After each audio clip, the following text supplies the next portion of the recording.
Hey everybody, my name's Abel Badillo here with Drake's Title, and today we have a very, very special show. Like we're used to bringing you some of the best agents and some of the best loan officers here in the state of Arizona, and today's guest is actually both, so it's super exciting to get the perspectives of someone that sees both sides of it. So today I'd like to introduce you guys to Leonard Veloz. He's a realtor with Realty One and a lender with Lender Express. How are you? Hi, I'm doing good. A little under the weather, but oh no, gotta keep kicking ass in this market. So. I'm not gonna catch anything. No, you're fine. Should I be wearing a mask? No, Just you're kidding. Fine. I got tested negative for COVID, so that's awesome. Just so a little cold. Before we get into the real estate side and the loan side of everything, we kind of want to get to know you a little bit. So tell us a little bit about who you are, how long you've been in the industry, and a little bit about what you do. What's your background in? So I am born and raised here in Arizona, one of the few.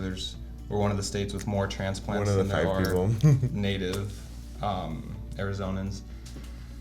I started real estate when I was 18. I just turned 25 last week in Mexico. And I've been doing real estate for 7 years now. Just jumped into loans a couple months ago, so only within the first 5-6 months of loans. And I think the cool thing about that is that now that you're kind of you see both sides of it, I think it kind of helps you help your real estate clients a little bit better because you understand the market and you kind of understand what type of loan programs you're looking to give them, right? That's why I got into it. I still push my real estate more. That's kind of where I started. That's my meat and potatoes, my roots. And I got my loan officer license because it'll help me stay up to date with all the rates, stay up to date with all the programs that are coming out and available to the public. Before everybody else knows. Yeah, before all the other agents know, because I'm already in the know-how with my whole lender team. So exactly. So another question I have for you, I mean, I know you personally, so I know your background, but can you tell us a little bit about, I know you were in the military, I know you went to ASU, tell us a little bit about that. So I went to ASU after college, started 2015, graduated in 3 years in 2018, busted my hump with a full load of classes every single semester. So it was just nonstop. It went straight from fall to spring to summer classes year round for 3 years. So that was kind of kicking the ass for me. That was tough. And then I was doing real estate part-time. What's your degree in? Bartending part-time. My degree is in business entrepreneurship, which is very similar to business management. Basically all the same classes that we took were for business management. Well, and because being in real estate and being a loan officer, you basically run your own business, so it's probably a good background to have. Yeah, no, it is pretty cool. We had to take marketing classes, finance classes, accounting classes, so a little bit of all of that. Supply chain. Yeah, supply chain, a little bit of all that kind of ties in. I did buy a nightclub after graduating college, about 6 months after graduating. Didn't work out the best, especially once COVID hit. I don't know, being so young and owning a business, there's a lot of lessons learned in that. And I didn't choose the best business partner. That was probably the biggest issue. But now you know. Now you know who to partner with. Now you know. Can't trust everybody off of first sight. Definitely do due diligence. For sure. But that's done. And then when I was 22, I enlisted in the Air National Guard. So this was time once COVID was already really starting in the middle of it. That's when I first enlisted. It took them a year to send me to training. So I was just doing my 1 week in a month for a whole year, and then finally went to training, which was last year. And I left kind of in the peak of my real estate career at the time so far. But ever since you've gotten back, I've seen you kind of run into it. And I mean, we see your open orders here at Driggs, so it's we see you're busting them out. And I know you've been staying busy. What are you most passionate about? I'm most passionate about helping people, I guess, serving, living a life to serve. I got that from my old broker. She really kind of taught me it's not, this business, you can make a lot of money, but it's not always about the money. It's actually about helping the people and what you can do to serve other people. You know Michelle. Yeah. Yeah. So. And that's really cool too, because there's a lot of agents and lenders out there that kind of try to screw people over, and it's just a check for them. Yeah, and even if they're not trying to screw you over per se, there's just a lot of them that are uneducated, don't have proper training, especially in this day and age. Everybody is trying to be a freaking real estate agent. Right. So having somebody who just has the know-how and to be there for my clients like day and night, know all the programs that are available to them, know all the options. I just do my best to be there for my clients, no matter how much I'm making or how little I'm making. Right. Yeah. Do you remember your first sale? Like, what was that like? That was rough, honestly. It took me like over 6 months. I think average time is about 6 months for someone to get their first sale in real estate, and mine was probably, I think, kind of close to 8 months.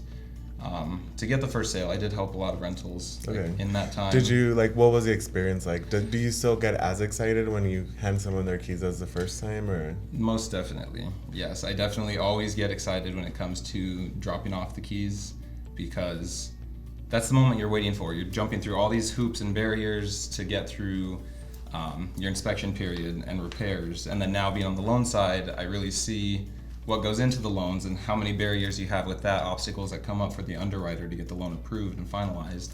So it's a lot of anticipation. So that's like the moment to just right. Hoorah. So let's say you weren't a realtor, right? And you know what you know now. What questions, what would you ask a realtor? How would you interview a realtor? What would you ask them? Knowing what you know now, and if you weren't a lender or a realtor, what would you ask someone if you were interviewing them to be your realtor? So now if I were hiring a realtor, I would probably ask, what areas are you most adept in working? Because when it comes to the location, some people, I'll do business far and wide from Buckeye all the way to Apache Junction. But it gets kind of tough when there's certain things, like for example, Surprise, it has Luke Air Force Base, so you need to know all of the 55 plus. You need to know all the disclosures in Surprise for their planes, the fighter jets. They're always out there, so the noise ordinances. When you're working Sun City, there's a lot of retirement communities out there, which are 55 plus, age restricted communities. There's a few of those in Mesa. I think a couple in Scottsdale. So just knowing all the ins and outs, knowing what stores are around the area you're looking at, what schools are like in every single area. Land leases, because some houses you buy the house but you lease the land. So exactly. So you don't want to get caught up with something that get caught off guard later because you didn't have an informed realtor. Or someone that knew where to find the answers. Exactly. For everybody listening that wants to reach out to you today, can you tell us what the best way to find you, phone number, social media? Instagram, Leonard Veloz, super simple. You can email me at leonard@azpremierpartners.com for all my real estate needs. My loans is lveloz@lenderexpressmortgage.com.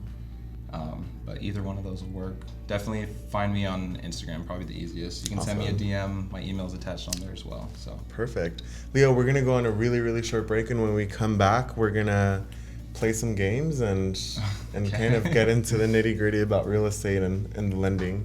Okay, sounds good to me. We'll be right back.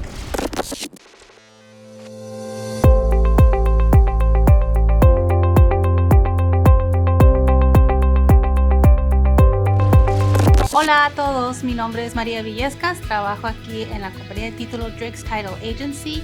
He estado en la industria desde el 2005, ya van varios años. Y quisiera que todos, por favor, piensen en mí cuando están haciendo sus transacciones. Me daría mucho gusto ayudar a nuestra gente con la casa de sus sueños y ayudarles a invertir su dinero que con tanto esfuerzo se han ganado. Entonces, por favor, piensen en mí en su siguiente transacción. Estoy aquí para ayudarles. Gracias también a Agent Spotlight por la oportunidad de poder presentarme con ustedes. Gracias.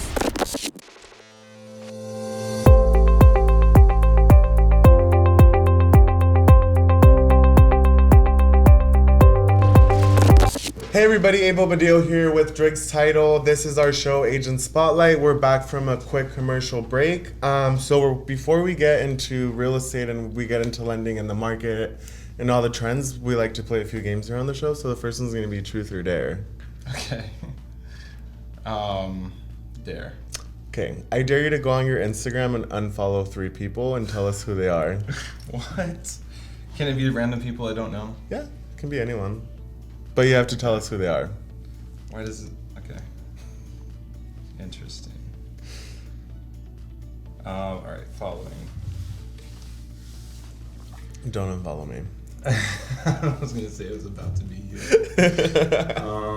Let's do... Oh, I feel bad unfollowing people. It's like, I don't know. Right, because then they get the notification and they're like... There's too many people. I don't even know who to unfollow. This is a hard one, huh? Okay, there's...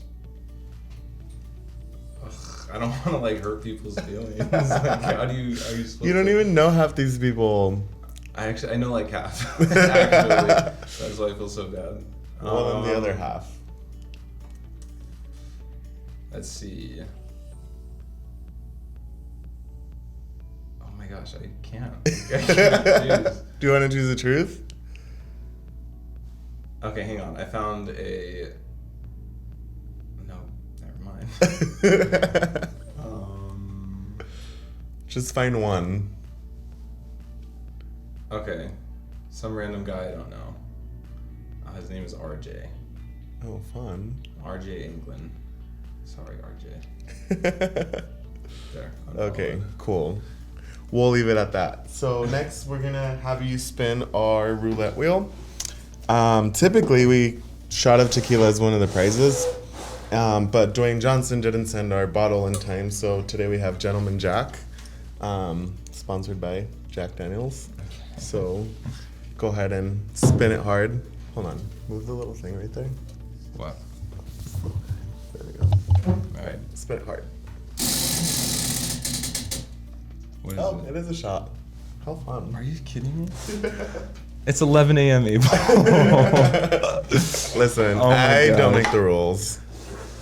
Oh my goodness. Okay. It's like breakfast shots. Those are big cups. Yeah, it's only like a finger. Oof.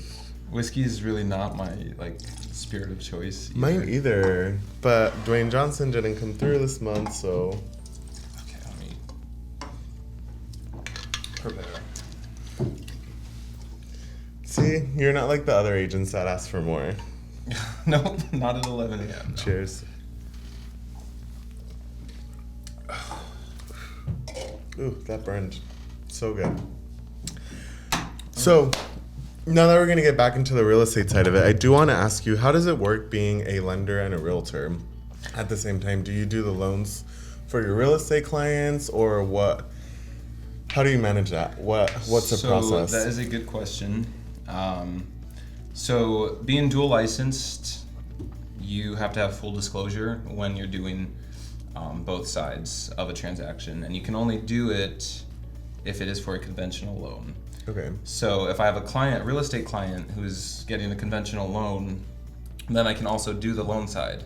If not, if my real estate client is VA or FHA, then both of those I cannot represent both sides. So then I'll have to hand off the loan portion to my branch manager, Daisy. And we know Daisy. She's awesome. She'll take care of them. Yeah, no, she's awesome. She's the reason why I joined the brokerage I'm with, because I knew her before. And of all the different lenders that I knew, Interviewed. I was like, you know what, this is definitely the This is person the I girl. want to work Yeah. with. Yeah, she gets things done. And her team's grown a lot. So Yeah. I met Daisy like 4 or 5 years ago when it was just her. Now she has a team of, I don't know. there's at least 5 lenders working under her. And they're all like top producing Yeah. ones. Daisy herself, I think I was just there this morning. She closed, I think, 11 for February and 15 on track for 15 this month. That's exciting. And we're Yeah. not even hitting the peak of the market. How do you prepare yourself to be the best agent, best lender that you can be? I think there's just definitely a daily preparation, daily routine I kind of do when I wake up. If I don't have anything to automatically do, any work I got to get to right away, I look at current events in the world, kind of see what's happening both locally in Arizona and across the globe, because a lot of events, just current events, can scare a lot of clients for certain things, make people have cold feet. And so if I am putting myself ahead of these kind of barriers that then I know you know some how to people are overcome scared the of, objection. yeah, then I'll say, okay, You well, can this educate is them. this is happening like in another state. It's not really going to directly affect us, because Arizona is one of the fastest growing states in the country. I think Maricopa County is the fastest growing county in the country. Yeah, last year, 2021, Buckeye hit the fastest growing city in the whole country. So you know what's interesting about Buckeye is it's 249 square miles. Where'd you learn that? I actually went to it was like a legislative presentation through the National Association of Hispanic Real Estate Professionals, and they brought in like mayors, they brought in city councilmen, they brought in city planners, and there were all of these panels that talked about the growth that's happening in Buckeye. So Buckeye, like land-wise, is pretty much the same size as Phoenix, and it's going to continue to grow at a very, very fast rate. I think right now they're at about 300,000 residents, and within the next 5-10 years, they're expected to be at like 1.5 million. So it's going to grow. It's going to be huge. Like 5 times the amount. Yeah, it's going to be insane. Don't quote me on the exact numbers. Roughly, that's what it was. But yeah, Buckeye is growing, and like you said, like there's a lot of development out there.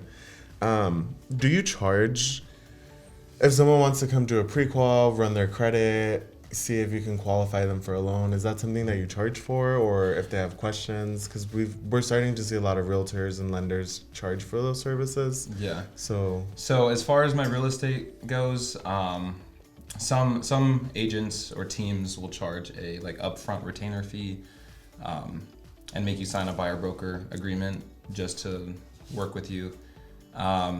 I personally don't charge for that. I let the sellers pay me out of their closing costs, because the sellers usually pay all of the real estate commissions, and a lot of people don't know that. So some buyers get scared, especially first-time home buyers. Right, they're like, never done this before. Yeah, so I definitely reassure my buyers for that. When it comes to loans, I don't charge anything, just to look at all your numbers, kind of see where you're at, see, hey, you know what, I think we're going to need to work on paying this off before we proceed, or... So you never tell them no, you just tell them what they need to do. Yeah, so I set them up with a little game plan, or if they're good to go right away, it's not going to cost you any fees for me to look at your docs and stuff. And then if it looks good to me and I say, hey, I think you're ready to move forward, then we move forward. And then from there, of course, we have all of our lender fees, but those don't get paid until closing. Awesome. So, in this market, it's crazy, right? How important is it for a client to have good representation? It is crucial. Like, it is critical in this market, because you have people waiving appraisals just left and right. Properties are getting bid up super fast, super quickly. So you need to have an agent who's going to be available to you almost no matter what time of the day is. Well, and you do this full time, because what we see a lot is that there's a lot of part-time agents that kind of neglect their clients because they have 40-hour job and then they're doing real estate on the side. So no, and that gets difficult, because I was there when I first started as a part-time agent, but it does get difficult. So 2 months ago, I got a client under contract, because this property hit the market and he liked it, and the very next morning it was already under contract. Well, I was the very first agent to see the property, because I had the availability. I didn't have to go to a 40-hour week job at 9 a.m. So that's what I'm getting at. It's very, very important to have someone that is there for you and that does have the availability. Exactly. Anything else you'd like to add? We're running out of time. What can you help people with? What's your availability to them? I would just say 25/8. I would say who you work with matters. Definitely feel free to reach out to me if you have any questions. I always help. I'm open to helping anybody I can. Even if you're already working with another agent, I have people who message me pretty constantly on Facebook Messenger or Instagram preferred. Who are the people you're able to help? Pretty much everybody. First-time home buyers. I can help you with my loan side if you're trying to refinance a property that you currently have, lower your rate or lower your payment. You can help VA too, right? I help a lot of VA. I actually am military relocation professional, like certified. So I took a special class to learn all about VA loans and how to help VA So that gives you an clients advantage because a lot of lenders have the program, they just don't know how to work with it. Yeah. They don't know the loan limits. They don't know certain things about that. So I'm really, really good with the VA. So if you're military, anybody else you know is military, definitely come my way. Leo, one last time, how does someone get a hold of you? Instagram, Facebook, phone number, email? Instagram will be the best option, at Leonard Veloz. Phone number 623-224-7793, and then email leonard@azpremierpartners.com is going to be the best one to reach me at. Leo, thank you so much for spending some time with us. We really appreciate it. I'm sure we'll have you back. Everybody else, this is our show. Thank you.